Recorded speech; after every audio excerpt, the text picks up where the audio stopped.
focus ka lang sa iyong goal. Kung balak, huwag kang maglandi dito.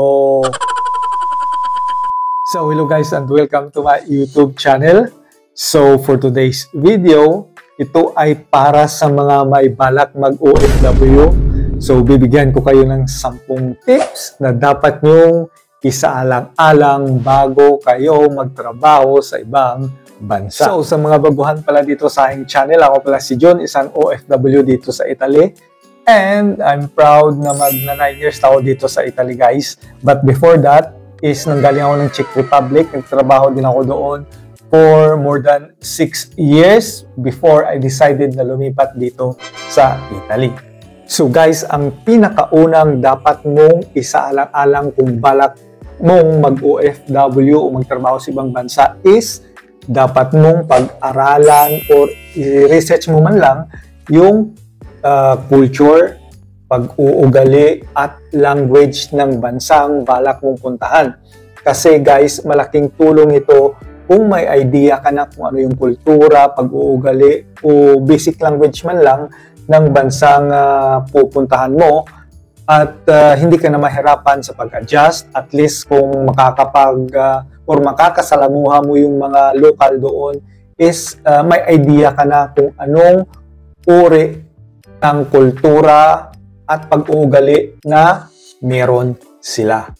So guys, ang ikalawang dapat mong isalang-alang kung balak mong mag-OFW is ang kategorya ng trabaho.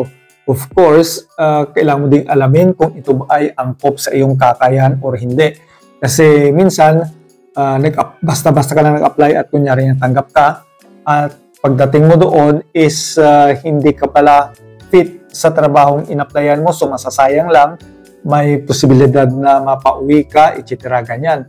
At kailangan mo ding alamin kung ano ang in-demand na trabaho sa bansang pupuntahan mo.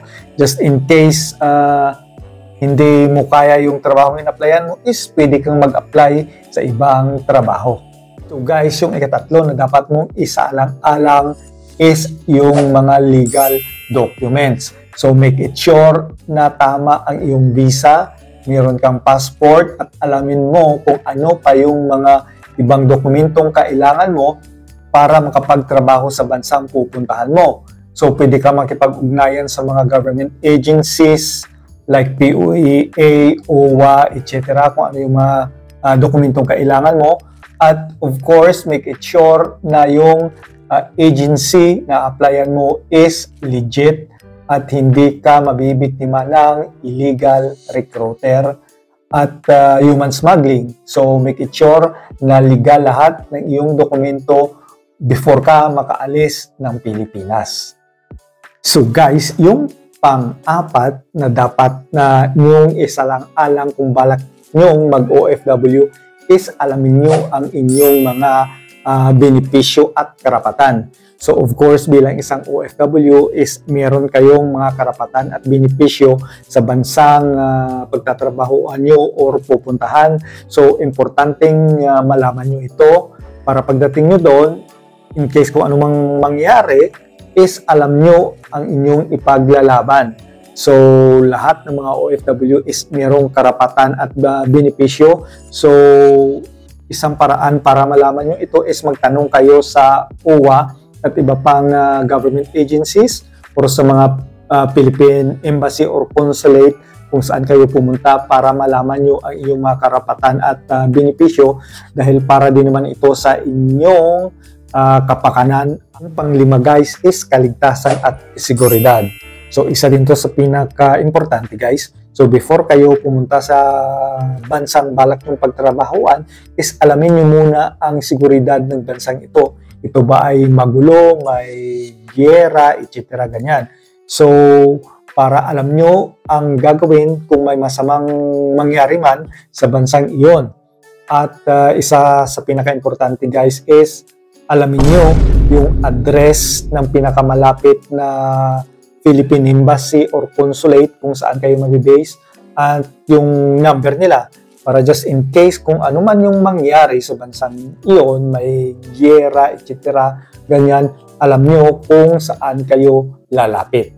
Yung pang-anim na dapat yung isalang-alang is dapat paghandaan nyo ang inyong emotion at mental. And as we all know na mahirap talagang mapalayo sa kapamilya, kaibigan, lalong-lalo na yung may mga anak, is mabigat talaga sa loob yun. At make it sure na emotionally at mentally ready kayo kung balak yung mag-OFW. Kasi nga dito, sa ibang bansa, is makakalaban nyo talaga ang homesick.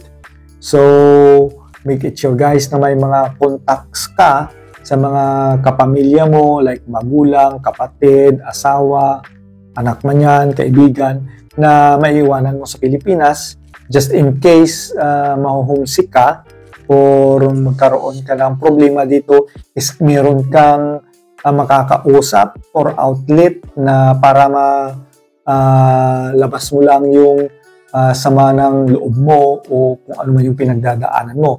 Kasi dito nga sa abroad, mahirap lalo na kung mag-isa ka. Kaya meron tayong mga nababalitaan na may mga Pinoy dito sa ibang bansa na nasisiraan ng bait dahil nga siguro they are not mentally and emotionally secure dito. Kaya nga guys, make it sure na kung balak nyo mag-OFW is paghandaan nyo din ang inyong emosyon at mental. Ang pitong dapat nyo isalang-alang is pag-iipon at pag-i-invest. So, as we all know na hindi naman talaga habang buhay ang pagiging OFW. So, tayo ay tumatanda at humihina. So guys, humanap kayo ng paraan paano nyo mapapalago ang inyong kinikita bilang isang OFW. So, marami naman siguro kayong naririnig o nakikita sa mga news, etc. ganyan, na may mga OFW na umuwi ng Pilipinas after how many years abroad is walang naipon, walang investment. So guys, ang pag-iipon at pag-i-invest is para din naman ito sa inyong seguridad, sa inyong future, para pagtanda nyo is hindi kayo mahirapan. So, malaking tulong ang pagiging OFW para kayo ay makapag-ipon at makapag-invest. So, make it sure guys na use your money wisely. Yung pangwalo na dapat mong isalang-alang is yung pakikipag-ugnayan sa mga komunidad ng OFW. Guys, pagdating mo na sa bansang pupuntahan mo para magtrabaho, is huwag mong kalimutan na makipag-ugnayan sa mga grupo ng mga OFW doon. Sumali ka sa mga grupo dahil dito is magkakaroon ka ng mga support. Of course, makakamit ka dyan ng mga bagong kaibigan, ganyan. So, isang malaking tulong din ito para mabigyan ka ng mentally at emotionally support dahil sa mga kaibigan na mamimit mo doon. At may makukuha ka ding mga impormasyon, lalong-lalo na sa mga OFW na mga mas nauna sa'yo. So, may makukuha kang mga lesson sa kanilang mga karanasan. Kaya guys, huwag mong kalimutan na makipag-ugnayan sa mga komunidad ng mga OFW sa bansang pupuntahan mo pag nakarating ka na doon. So, yung pangsyam na dapat mong isalang-alang kung balak mong mag-OFW is yung pagsunod sa batas ng bansa. So guys, pag dumating na kayo sa bansang pagtatrabahoan nyo bilang isang OFW, is huwag nyong kalimutang sumunod sa kanilang mga batas at regulasyon. So as we all know na mahirap talaga yung mga patakaran sa ibang bansa. So kaya importante na alamin nyo ang kanilang mga batas at regulasyon para hindi kayo magkaroon ng mga legal problems. And as we all know na mahirap talagang magkaroon ng legal problems sa ibang bansa. So, pwede kang mapauwi o ang worst na mangyayari sa'yo is makukulong ka dahil nga nilabag mo ang kanilang batas. So, it is very important na alamin mo kung ano yung mga bawal at pwedeng gawin sa bansang iyon para hindi ka mapahamak. Guys, yung pang-10 na dapat isalang-alang mo at ang pinaka-importante is dapat guys, focus ka lang sa iyong goal kung balak mong mag-OFW. So guys, pag nandito ka na sa ibang bansa, dapat nakafocus ka lang sa goal mo. Bakit mo iniwan yung mga kapamilya mo sa Pilipinas? Bakit ka nagtitiis dito sa abroad? So, doon ka lang guys mag-focus sa goal mo kung bakit ka nag-abroad. Huwag kang maglandi dito. Hindi yon part ng goal mo. Joke lang. So guys, yun talaga no, bakit nagiging OFW ang isang Pilipino? Dahil nga gusto niyang mabigyan ng magandang hanap buhay ang kanyang pamilya, kapamilya na naiwan sa Pilipinas. Kaya siya nagtitiis dito sa abroad. Kaya guys, pag kayo is nakapag-abroad na, nakapagtrabaho sa ibang bansa, is huwag niyong kalimutang mag-focus lang sa inyong goal kung ano man iyon, bakit kayo nag-abroad. So guys, ang pagiging OFW ay isang malaking hakbang at nangangailangan ng masusing pagpaplano at paghahanda. So kaya kung balak mo mag-OFW is pag-isipan mo ng mabuti kasi hindi ito basta-basta. Guys, this is it. Dito na magtatapos yung video ko na to. I hope na nagustuhan nyo. And I am really hoping na nakatulong ito sa mga kapwa Pilipino ko dyan na balak mag-OFW.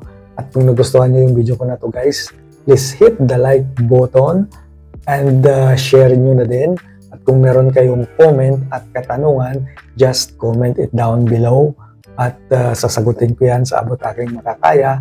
And guys, subscribe to my YouTube channel and hit the notification bell so that you will be notified pag meron akong bagong YouTube videos. So, kita-kits tayo sa susunod.